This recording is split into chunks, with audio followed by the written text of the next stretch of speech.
the reason, Maria, that Padma awardees are also on the roads today. Banaras Gharana is also on the roads today.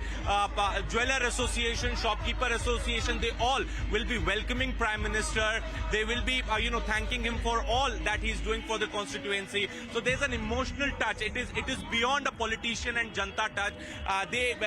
Prime Minister is beyond a politician for them now, and this is perhaps the reason that today's crowd, the expected crowd, Maria, which I was told is 3.5 lakh people on the streets of Varanasi. It's a huge crowd. So this is only possible when people can relate them with you, when you solve their issues, when you solve their जिसे कहते हैं रोजमर्रा के अगर आप उनके मुद्दे सुलझाते, उनके इश्यूज सुलझाते, so that is a connect that Prime Minister has with people of Varanasi, and this is perhaps the reason that the crowd behind me says it all. Back to you. Yes. So we can see the Prime Minister there. First, he garlanded the statue of Madan Mohan Malviya, and then the roadshow has begun.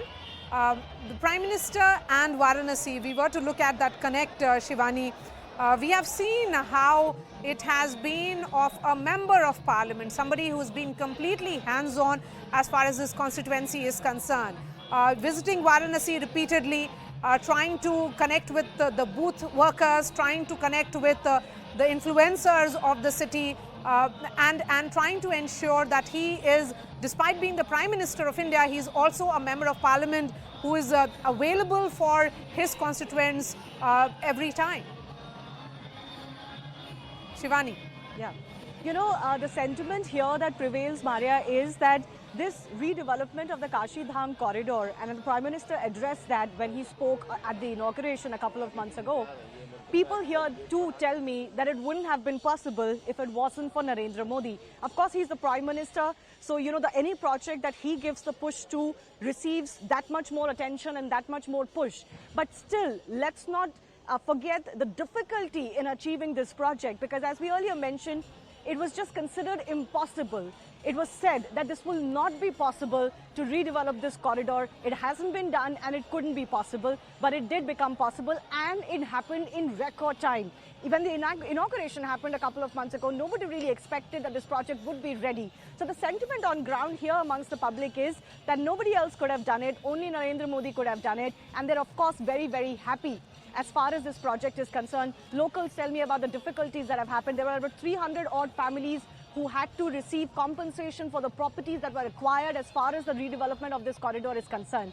But speaking of the significance of Varanasi itself, for BJP, don't need to underscore it. With the Prime Minister being the MP from here, this has been the most important constituency possibly in India for the last 7-8 years. But this is, of course, the center of the Phase 7 ring of districts that is going to poll, 9 districts that are going to polls, 50 plus seats that are up for stake once again. And every party concerned is making a final push here. Akhilesh Yadav has been campaigning here. He's going to do a roadshow post Narendra Modi's roadshow. Priyanka Gandhi, Rahul Gandhi have been campaigning here. Mamata Banerjee has come to campaign from West Bengal for Akhilesh Yadav. So for everyone concerned, Varanasi is extremely important. And when we talk about Varanasi, of course, it is a matter of faith. Whether that faith element really just pushes the BJP ahead remains to be seen. But that certainly is the impact. I was in Gorakhpur earlier. Gorakhpur, there's Yogi. He's the Mahant of the Gorakhnath Mutt. And here, Narendra Modi is the man who has come out as the savior of Kashi, the most ancient living city across the world ever. And then to redevelop this corridor. So faith is very intricately associated with the BJP's pitch. In Uttar Pradesh, the pitch has been law and order, the pitch has been development, which Kashi Dham corridor also is a significant marker of. The pitch has been free ration, the pitch has been action against mafia dump, which will also resonate as far as Phase 7 districts are concerned, Azamgarh, Mao, etc. So all of that combining gives the BJP 4 or 5 issues to play with. And you've seen, as we've all been tracking, those are the issues that they've been batting on. But faith, religion, being the icon of Hindutva or Hinduism, or the savior of Hinduism, Hindutva, that plays very well for both Yogi Adityanath, the incumbent Chief Minister, and the Prime Minister Narendra Modi. Yes, Shivani continues to be with us. We are also being joined by Pranshu Mishra. He is the UP Bureau Chief.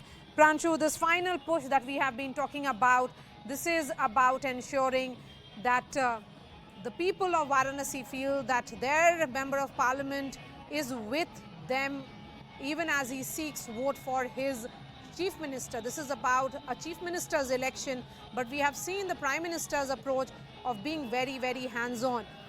Give us a sense of phase 7, Pranshu. What's at stake for the BJP? Yes, that's right, Maria. In fact, Prime Minister always had been in action. It might be any election. So in 2017, I clearly recall, there was this, equally magnified, equally grand, big roadshow of Prime Minister Narendra Modi, and that has actually turned the tide in favor of the Bharatiya Janata Party. Now, if you see, talk about only the Varanasi, the 7 constituencies in the Varanasi district, 6 of them were with the Samajwadi Party and the alliance in 2012 and in 2017 following the Modi magic. All of these 7 seats have gone to the NDA fold. 5 were won by the BJP, 2 by its allies, the SBSP and also the Apna Dal. It also had a very cascading influence in the nearby districts of Jaunpur, Chandauli and also Mirzapur, from where Union Minister Anupriya Patel comes in. So I think this Modi factor, the fact that Modi connects so strongly with the masses out there, that is of a prime importance, not only on the 7 constituencies that fall in the Varanasi parliamentary area, but also around 15 other assembly constituencies that fall in Jaunpur and also in Chandauli and parts of Mirzapur. But then, there's also another aspect to it. There's also the other stronghold of the Azamgarh region, which is being seen as a stronghold of the Samajwadi Party. And if you look at the data, Maria, you'll see that even in 2017, despite this Modi wave in Varanasi nearby areas, Azamgarh still was a stronghold of the Samajwadi Party. Out of 10 constituencies, assembly seats there, 5 were still with the Samajwadi Party even in 2017. So the question, the reliance, the BJP will clearly hope that this time around the Modi factor also escalates to the Azamgarh Maur division region and also ensures the larger fortunes for BJP in that pocket of the phase 7. So phase 7 is a mixed bag. There are areas of stronghold for the Bharatiya Janata Party. There are also areas of stronghold for the Samajwadi Party. The point is that can Modi's magnificent roadshow here in Varanasi, can it also have a similar impact, say, in Azamgarh and Mau, where you have that Rajbar factor, the Ansari factor, and the overall Muslim Yadv factor?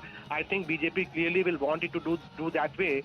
And out of these 54 seats, 29 were with the BJP in 2017, 11 were still with the Samajwadi Party.